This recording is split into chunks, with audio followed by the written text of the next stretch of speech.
innocent. Know that we've been loyal way back from the beginning. A trusted source for the news. 79th and Halas, what it is, what it do. Since Bobby Ingram, Curtis innocent. Know that we've been loyal even when we wasn't winning. A trusted source for the news. 79th and Halas in your ears, you. Since Bobby Ingram, Curtis innocent. Know that we've been loyal.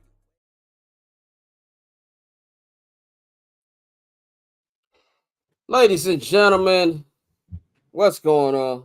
It's your boy Scott and Flows. It is 79th and Halas, episode 252. Man, a big Bears victory we're going to break down today, man. But of course, you know everything that y'all need to do when we come on these shows, man. That is, of course, follow us on social media. Follow me at Barbershare Scott on all social media platforms. Follow Flows at Flows and Delaney on all social media platforms. Follow the Barbershare Network at BarberShedNet on Twitter and Instagram, and follow 79th and Halas at 79th and Halas, man. And of course, subscribe to our Patreon, man, if you want to get this episode first before everybody else. If you missed the stream, you know what I'm saying, you might want to subscribe to the Patreon, and that is patreon.com/Barbershare Network. We got 4 different tiers, man. Summer Sessions tier, I'm not going to hold you tier.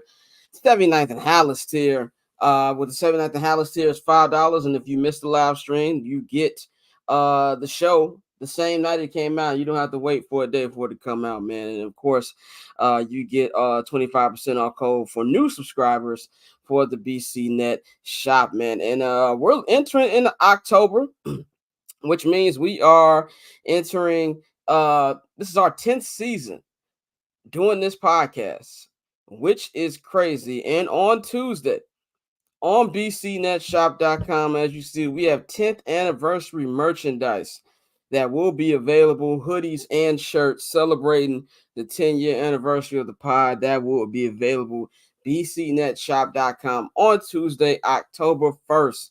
So get your money ready, man. Help support the podcast's 10-year anniversary, man. So shout out to everybody watching. Shout out to Cole Nish. The Victory Shades. You're right, the Victory Shades have returned. It's been 3 long weeks, but the Victory Shades are back. Flows, how are you feeling? I'm feeling good. This was a good win. Above anything else, I want fans to take away that this was a good win against a solid team, especially a team that just beat the 49ers. I'm feeling good. I don't really have any negative emotions with this game. Of course, you can think about the things that could have went better, could have did wrong. I mean, could have went better than what they were, but it's a good win nonetheless. Exactly. It's a good feel out there. I think it was a very tumultuous week on Bears Twitter, man. I'm glad that they were able to get this win today, man. So yeah, the Bears won 24-18. Caleb Williams won 17-23, 157 yards passing, 1 touchdown, no turnovers. DeAndre Swift, real good game for the running game today, man. DeAndre Swift had 16 carries, 93 yards, and a nice 36-yard touchdown burst he had. Roschon Johnson had another 7 carries for 26 yards. He had a goal line touchdown. Khalil Herbert was nowhere to be found. DeAndre Swift also led the team in receptions, 7 receptions, 72 yards. Cole Kmet had 3, DJ Moore had 3, Keenan Allen had 3, Roma Dunze only had 1. They held Stat Pafford to 20-29, still fishing day for him, but he did not have a touchdown. He threw an interception. Should have been 2 by the same person if Jaquan kept his feet in bounds. But the offensive line much better too. But what's just some of your kind of opening thoughts about this game? I think the defense was a little bit more pliable today. I would say it was probably a more bend but don't break defensive performance by them. The defensive line, I don't know, it was literally bend but don't break. That's the best way you could look at it. There were some portions and some sections of the game that I wish I would have saw better from. For instance, Matt Stafford is notorious at beating the blitz. He's notorious at being a play-action passer. That's what he does. And if the blitzes are going to get there immediately, I mean literally immediately, as soon as that ball is snapped, I would hold off. I would disguise them. The stunts don't work for the defensive line. It just needs to be better. So, yeah, there were some things that I wish would have been better.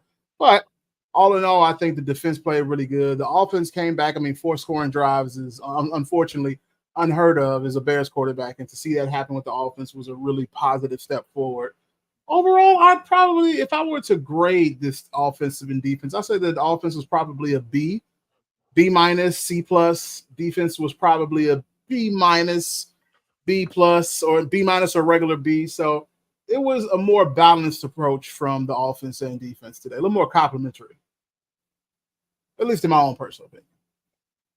I agree. I think for me, I just feel good, man. I just feel good. It's been a rough week. It's been a rough week for the Bears. It's been a rough week for Bears fans. Right. A lot of, a lot of mixed emotions. I think that, nobody was wrong. I think that even I succumbed to some of them. I think I challenged a nigga to a fight on Tuesday on that, which is a lot. And with the Jaden Daniels play that happened on Monday Night Football, with Justin Fields leading the Steelers to 3-0. And with Caleb, not really, being, over the top great these first 3 games, I think there was a lot of bad conversation. I think that if they would have lost this game, it'd have been a long it'd have been a long 13 more weeks. It'd have been DEFCON 1, I believe, in Bears Twitter. But I think this is good because not just because they won, because me and you both said it, that the offense had to show signs of life for us to feel better about this win. Like they'd have won this joint 17-13 or something like that. We wouldn't be feeling too good. I think it's the offense shows signs of life.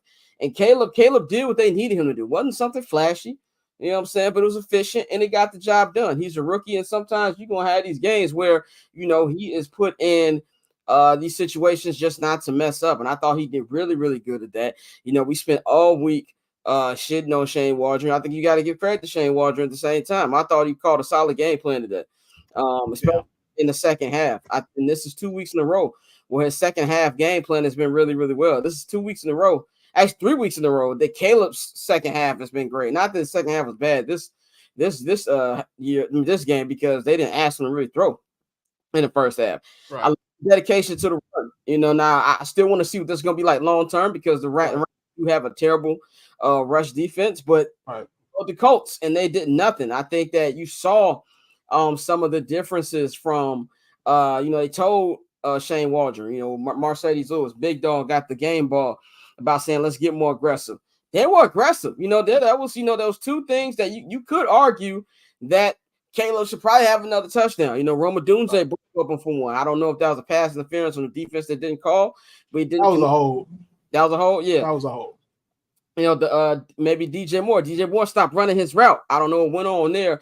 But one thing I love about Caleb already, the leadership qualities. He went right to DJ. DJ here, who was a vet, the highest paid player in Bears history, went right over to him and talked to him like, yo, you got to do this. What did I mess up? Like trying to get on the same page, and went right back to him. I would have loved to see more Keenan. I would have loved to see more Rome. But I think right now the Bears are still trying to find an offensive identity. I still think that Shane Waldron, this is his first time working with a rookie. They're trying to see what works and what's not. So I think hopefully by the time we get to the gauntlet where you're facing the NFC North division teams, we can spread the ball. They can spread the ball around a lot more, and you get other guys involved. But I love that you have Roschon Johnson in there. I love that you got Roschon Johnson at the goal line and not Khalil Herbert. Khalil Herbert didn't get any carries there. I didn't see him outside of special teams. And that's something to me and you both said during the offseason that we didn't see there was that much of a role for Khalil Herbert. But I just love the dedication to we're going to continue to run the football and do smart runs. I don't think we saw any shotgun runs today. There's a couple. There's a couple of shotgun runs. I can't think of anything too egregious, but it was a couple of shotgun runs. But got flus. But I have to agree. I think the Bears played within themselves. Took the time to find out what is going to work within the offensive scheme.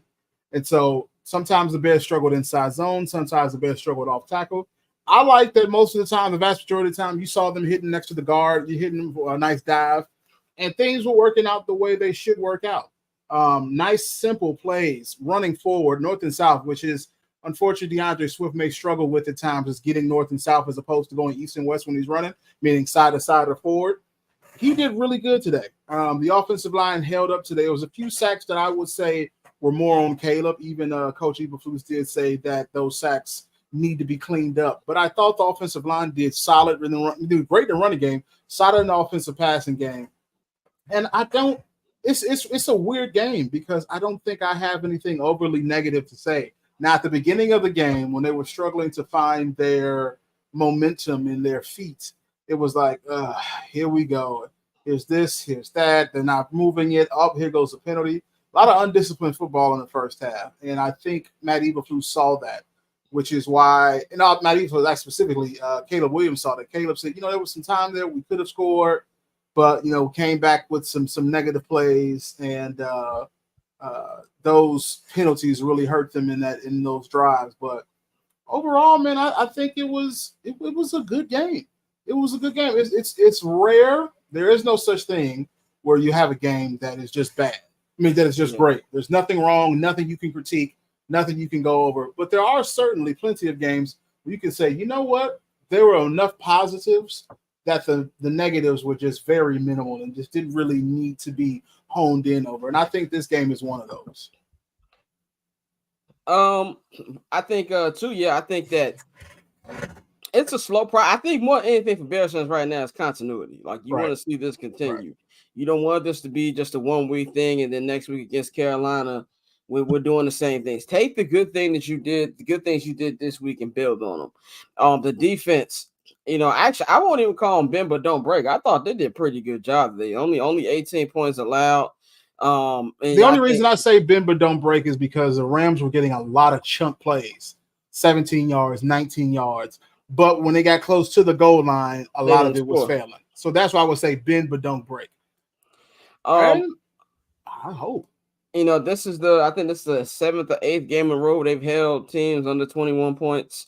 So the defense is doing good, and I think that it's the biggest concern. One of the biggest concerns too. Everybody's talking about the offensive line coming into the season. It was the defensive line. Obviously, I still think that when the time comes, you should get another edge to help out Tez. But that front seven's been getting pressure. Right. Pressure's not been the issue. Gervon Dexter is having the year that we all hoped and expected him to have. Montez Sweat, Steve's favorite Bear. He can't stand him. Tez was great. Tez forced a strip sack that was recovered by Kyler Gordon. And Darrell Taylor, man, I said when they signed him, I thought this was going to be a good pickup because he plays CTE ball. And that's exactly what he does. He plays out there, gets CTE ball. And I think Flu said the same thing at press conference he was sick all week. He was not at Halas. They sent him home because of his sickness, and he went out there and he balled out. What can you say about this secondary? Kevin Byard was out with injury majority of the week. He was still out there. Jalen Johnson's so good now. We don't hear his name anymore because niggas don't throw to him. Right. He's officially reached lockdown corner status. Right. Shout out. I forgot who said it. Somebody on Twitter said best corner in Bears history. I'm almost there.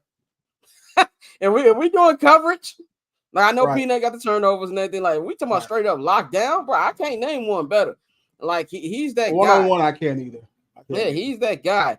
Kyler Gordon has been great, but I gotta give it to Jaquan Brisker. I sat on my show around this time last year, and I told everybody I want y'all to name me when Jaquan Brisker does good. Yo, Kwani stepped up today, man. He did a big thing, a massive sack today. Pause. Where he just came out the corner. Yeah, that was crazy. And just everybody in the press book was like, snap.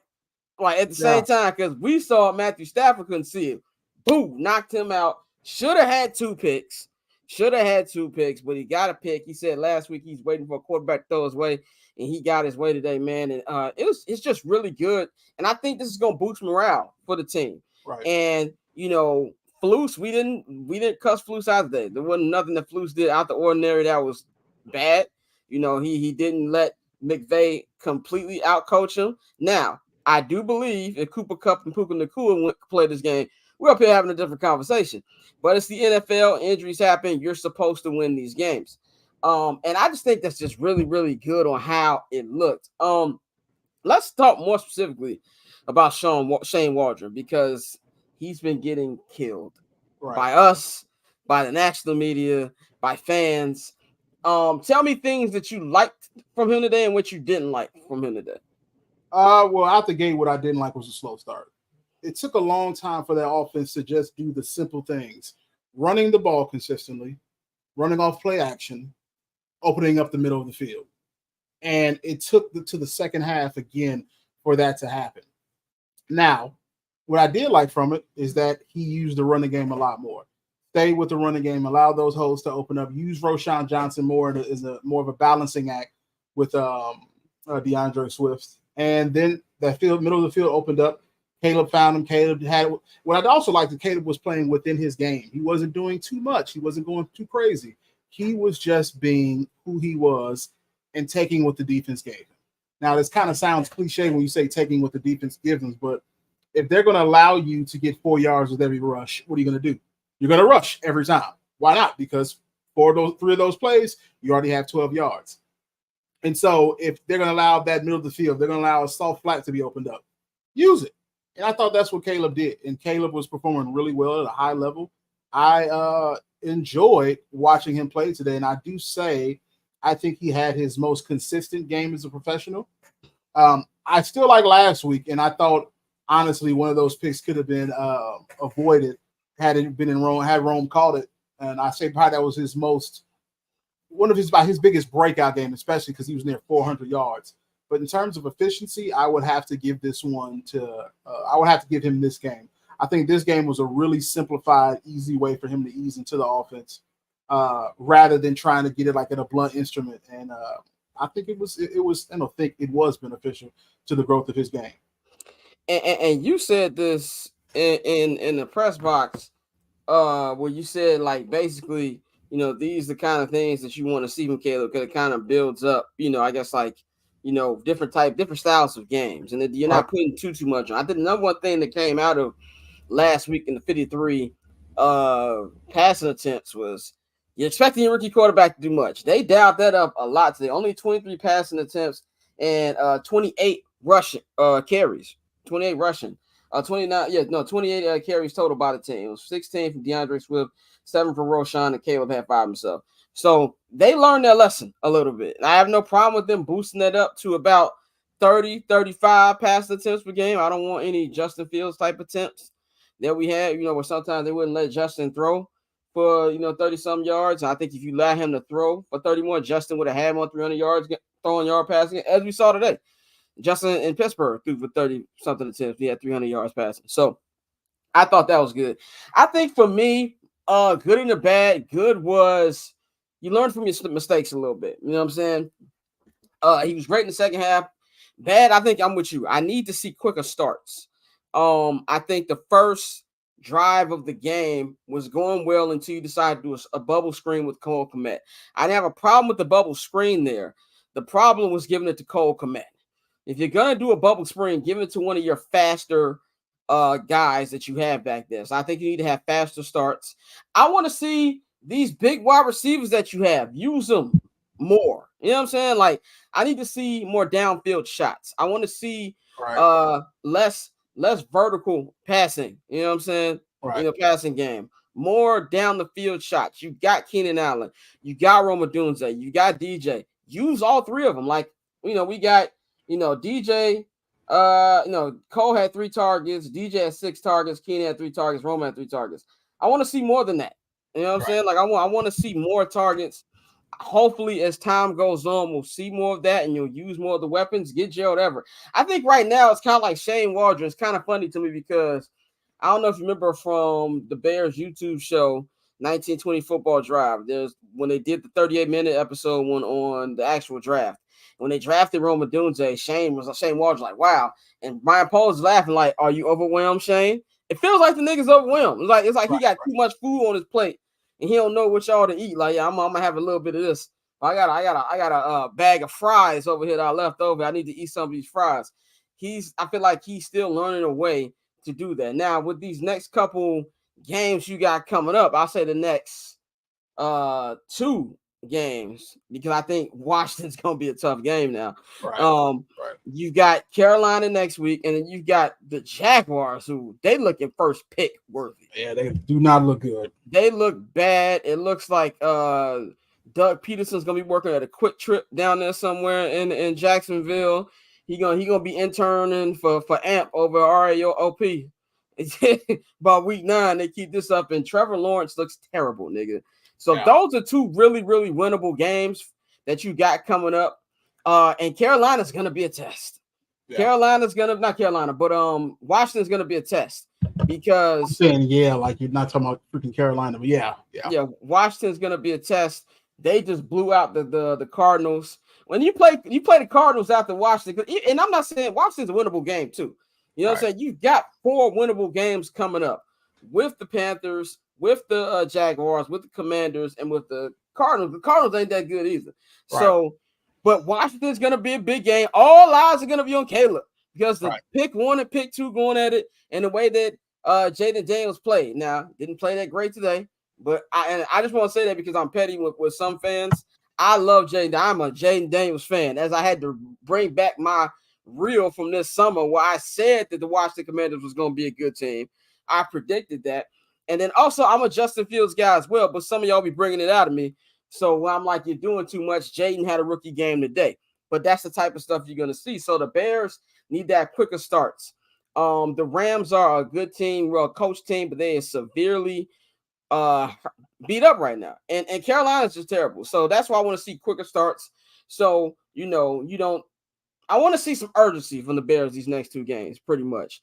Not what we saw against Indianapolis. They had no business losing that game, man. So I think those are some of the good things, some of the bad things I saw from Shane Waldron. I want to talk about this defense a little bit, like, because I really feel that this defense can be top 5 if they put it all together.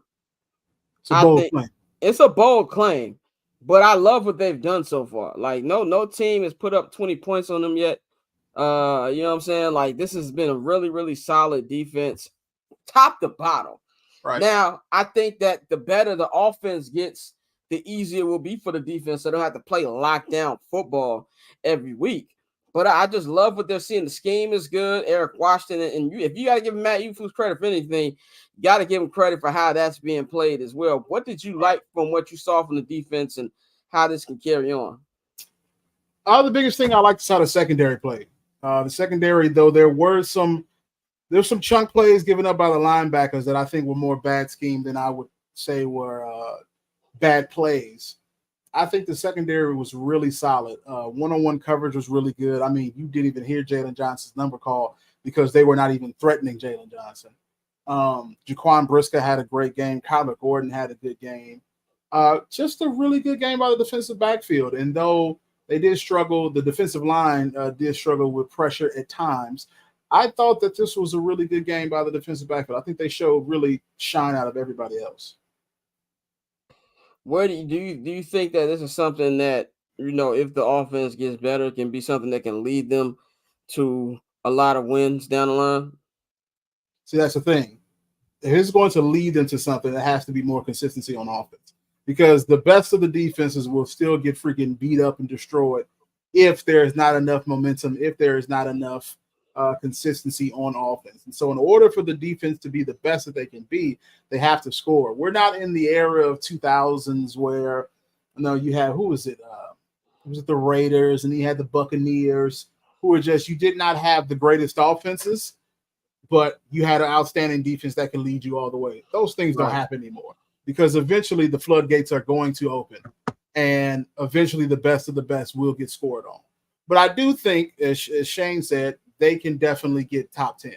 And so it just, Orla was really perfect with this. The missing ingredient for them will be another edge rusher. I like Darrell Taylor getting up in the mix. I like him and DeMarcus Walker switching off at the end position. But there needs to be that guy at the end that is going to cause trouble on his own, because Montez Sweat can't do it alone. As much as I like Javon Dexter, there still needs to be some more. I would still love for them to have just that guy at the 3 tech. That just that person is just going to get it done by himself. That being said, that's a rarity. You're not going to find an Aaron Donalds just out the blue. So as of now, I have nothing but praise for him. It's a really good game by him. We kind of talked about Caleb's game, but I want to give like a grade for it, because each week it kind of feels like, the Bears have like a different game plan for him. If you look at week 1 against the Titans, he threw the ball 29 times, but only had 93 yards. If you look against the Texans, he threw the ball 37 times, but had no touchdowns and 2 picks. And then, of course, last week, he threw the ball 53 times. What do you think? How would you grade his performance today? And going forward, how on an average, how many passing attempts do you want to see from him weekly? I'm comfortable with anything over 26. Over 26 attempts, I think you're in the sweet zone for him. I don't want him to go too crazy because I do think that you have enough of an opportunity with the run game that you don't have to put it on his shoulders. And again, he's still a rookie quarterback. Anything 26 plus, I think we're in a solid range. And if I had to give him a grade, I'd say it was a B. It was a really good game. There was not anything like, what can you look at that game and say this was something bad or this was something that just needs to be managed? Now, of course, you do have those 2 overthrows to DJ Moore and Rome Odunze, but in terms of my own perspective and my own view, I thought Rome was held on that double move. And I thought maybe DJ Moore didn't expect the ball to go to him. Maybe he expected Caleb to read somebody else. I don't know. I don't know what's in the mind of a receiver when they're not running their route to their fullest. But it did seem like if he just kept himself full speed all the way, he probably would have been in a better position to score or a better position to catch that pass. And as Orla said, the deep ball needs to be better, but I will give him a little bit of a break from criticism for those 2 passes. Yeah, I give him a B too. I thought today was a real solid performance. You know what I'm saying? Like, he did exactly what was asked of him. He went through all his reads. A couple of passes he had was great. That touchdown to DJ was just a great throw. A great throw in traffic. That third down ball to Cole Kmet was a real good one. He did what he was asked. And for me, I personally want to see at least 30 passing attempts a game. I think if the run game is going as well as it went today, then yeah, I have no problem with in the 25 range, but I don't think it should be any less than even I feel like it should be like around 30. Like, I feel in order to get the best out of him, I think that'd be perfect.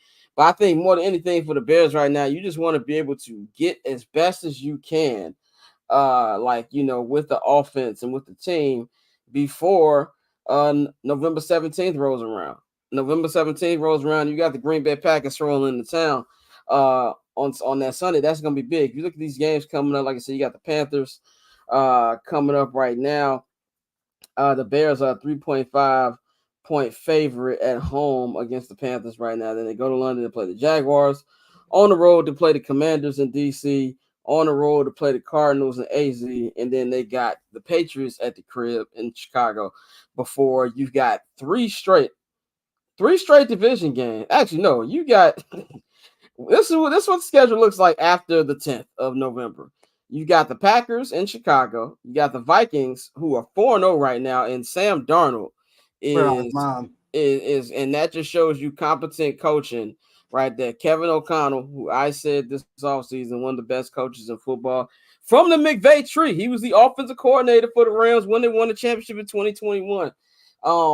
So you got the Vikings coming into town by then. Who knows what their record will be by then? Then you go to Detroit on Thanksgiving.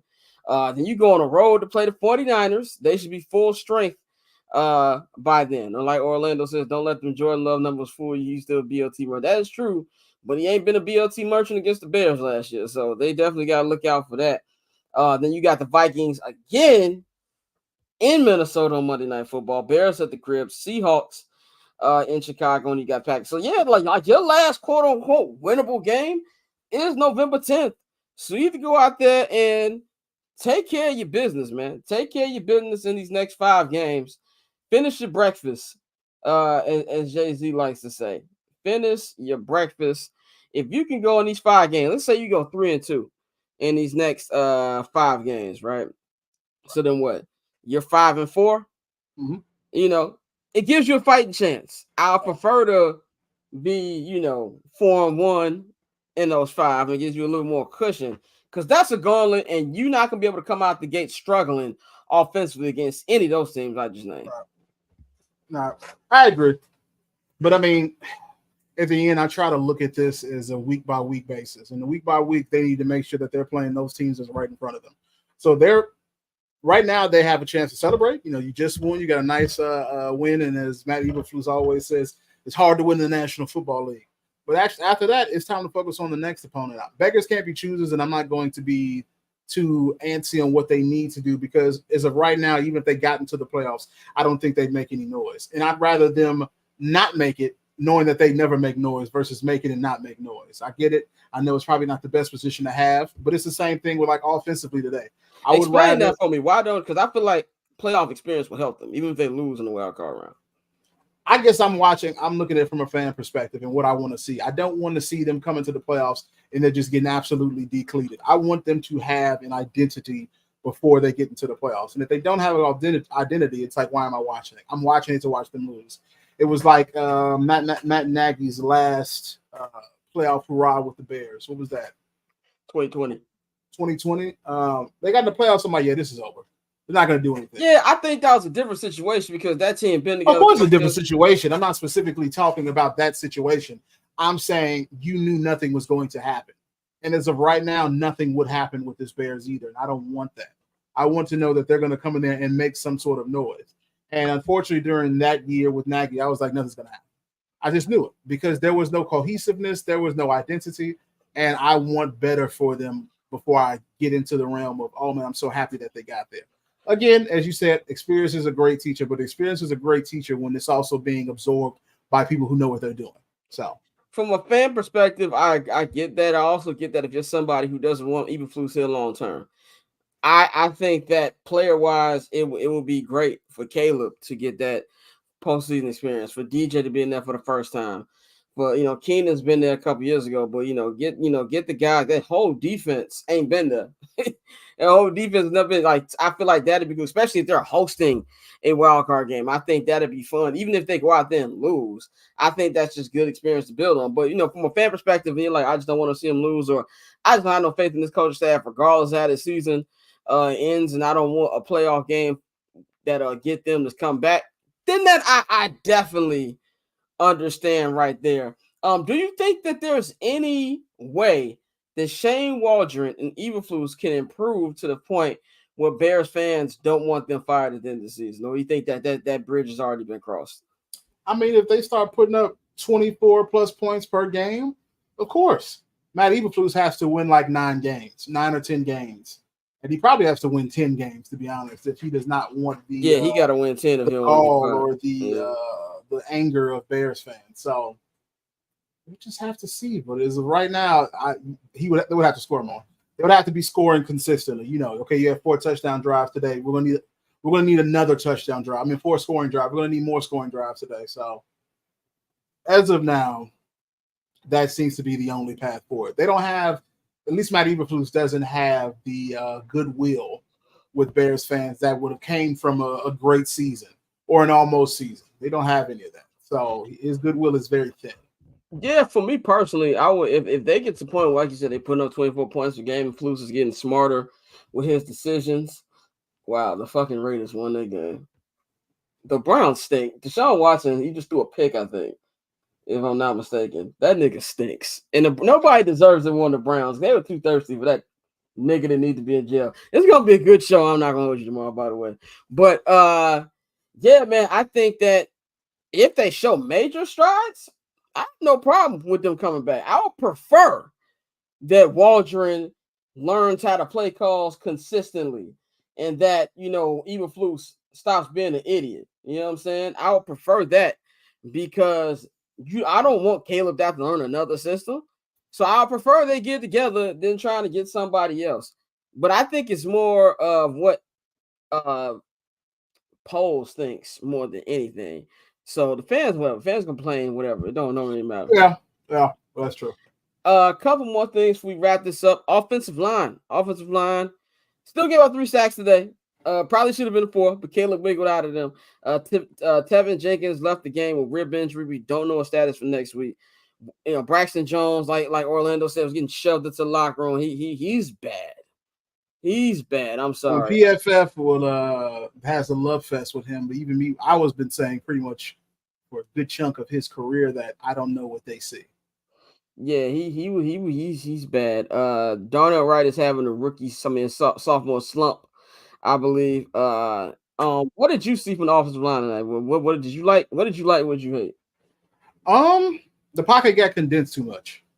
Too much condensing of the pocket. Too many times where it felt like Caleb had to maneuver just to get himself in position to throw. But what I did like is the running game. I thought they opened some really Orlando Pace. I think they opened up some really solid rushing lanes. But yeah, the pocket cannot be condensed. The pocket needs to be cleaner. If they improve that, they fix that up, I think Caleb will have even better play. For me, I thought they were cool. I think that's what you're gonna get from this offensive line throughout the season is they're cool. And I think that Ryan Poles going to have to do a real hard look in the mirror this offseason because this offensive line is not a championship winning offensive line. Oh no, this is not a playoff caliber offensive line. And so that goes to my point is that there are so many things that need to be fixed that I do not see it being. Basically, you don't want them to go in the playoffs because you don't want Ryan Poles to think that these things are okay, is what you're saying. I get that. Right. There needs to be some sort of a wake-up call that he goes, okay, I was tweaking. Let's try this. Let's try this a different way. Or in the words of ESPN Chicago's Pat Designer, stop drafting offensive linemen that play like you. I thought that was an amazing quote that was pretty spot on. I think that's got to get fixed. Orlando Pryor looked good. Yeah, I thought Pryor was decent today. I thought it was quite hilarious that the offensive line played better after Tevin Jenkins got hurt. I'm not up here saying that Tevin Jenkins, is lost it or anything. I still think Tevin is a pretty good player when healthy, but that was kind of interesting. Yeah, I mean, as of right now, the only person that I would not move or consider replacing is Darnell Wright. Outside of that, center, guard, tackle, they can all. Coleman Shelton is sitting down the moment that Ryan Bates gets off IR. The moment Ryan Bates gets off IR, they're sending him there. Did you make anything of DJ's body language again? I know I saw some fans. I just think he's a very eccentric man, and because he's an eccentric man, his body language will look as if he is fed up or he's pissed, but that's just who he is. I didn't take it anything other than that. I know a lot of fans do, but for me, it's like it's just who he is. I mean, for me, I do think it's different than last year. I didn't see any of this body language last year. I don't think we paid attention to it last year. That's also probably true. That was his first year that we weren't really paying attention. I don't think it's a big deal, number one, because he just signed an extension. So this is this is a non-fact. If he had any problem with Caleb or the operation, he wouldn't have signed that contract, especially since he actually kind of took a pay cut. You look at the other wide receivers out there, he could have asked for stupid money. You know what I'm saying? Like, so I don't think that's an issue. I saw one fan look, he's sitting on this bench with nobody else. It's mid-game. I understand what we're doing a lot, but we was in the locker room. He looked fine. Caleb went right next to him. When Caleb was actually trying to talk to him after that miss in the end zone, he wasn't like, dude, get out my face. Who you talking to, Rook? Like, he wasn't doing that. And he was listening. So I think that's just fans doing what Bears Twitter doing, Bears Twitter do. I wouldn't take nothing from it. Final thing.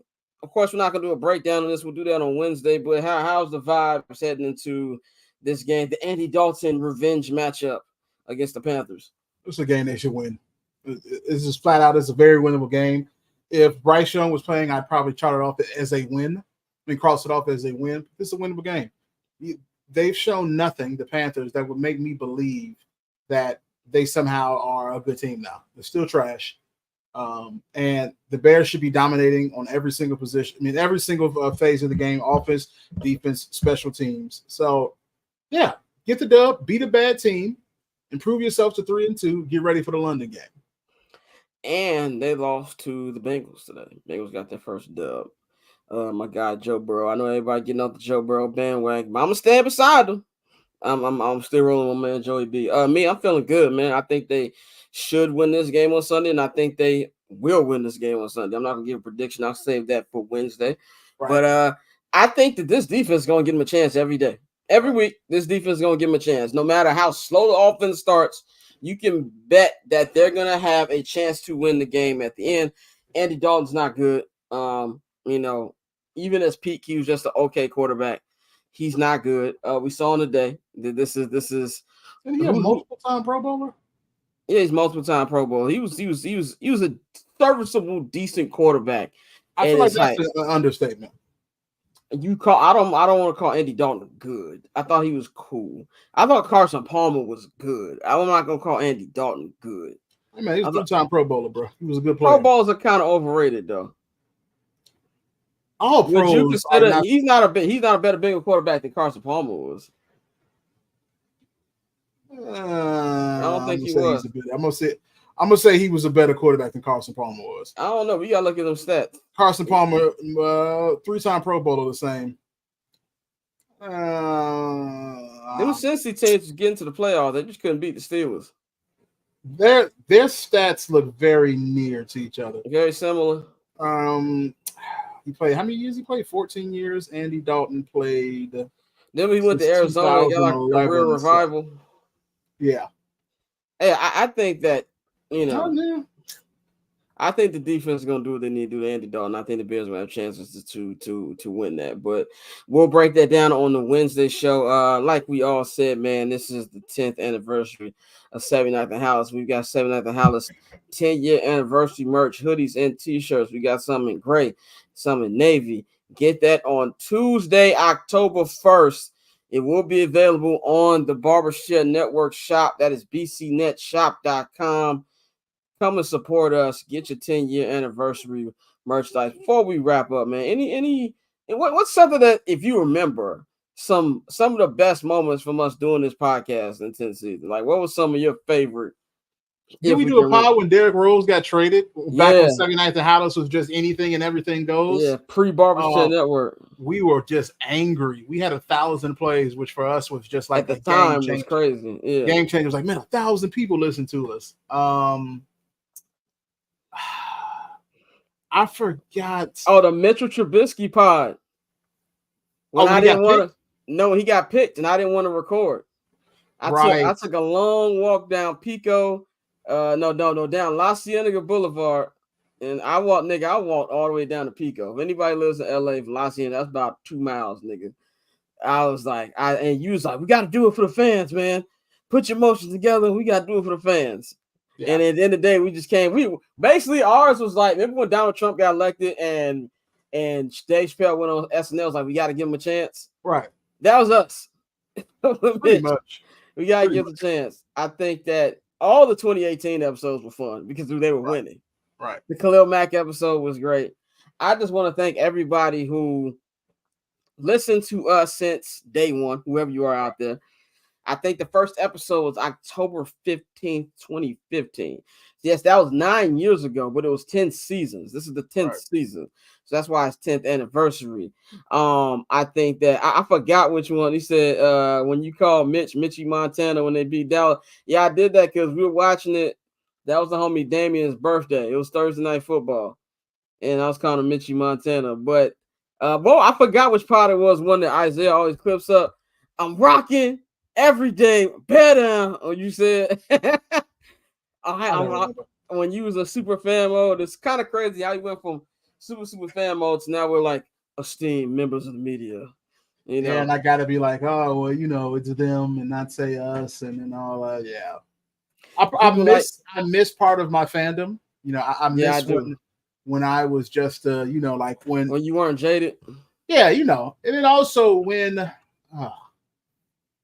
it was DeAndre Swift, that touchdown run today. I was like, I let out like a little grunt. Yeah, we both did. Yeah. In the press, I was like, in my head, I'm like, let's go, nigga. But I can't say that anymore. I don't have a chance to just be out. But that's why often I do look forward to the days where we don't go. If there's a game that is outside of or too much of a time constraint, so we can't go out of state. Well, we won't be at the Washington game because that is my birthday weekend, and I will be very intoxicated and gambling with people watching the games. Right. It said Flows turned into emo Bears fan. Pretty much. Yeah, I miss, but what's crazy about it too is with the pod, we started it. We had we're gonna start this podcast because we want to be in sports media. That was not the motivation. Motivation was, first of all, nobody's really doing podcasts at that point. The only people who were podding, I remember Joe Budden was podding and RP Combat Jack. Right. Those like the only two people I can remember podding was Joe Budden and Combat Jack. Right. So when we did a podcast, that was before the streets got flooded, and it was just I moved away, and we needed to find a way to still talk about Bears what we used to when I was still in the city. Right. So it was like, nigga, I can't even find early episodes. The quality was terrible. It was static on there. I was using the crappy. I had a computer mic from. I had a computer mic too. Niggas ain't edit nothing. We just threw it up. Yeah. So to see from that, no. I've been editing since 2009. You edited those though? We edited those fully. Okay, I didn't know. No disrespect to me. It was still static on there because you had them crappy mics. But just to go from that to 252 episodes later to doing this right now, and actually it's probably more than 252 episodes.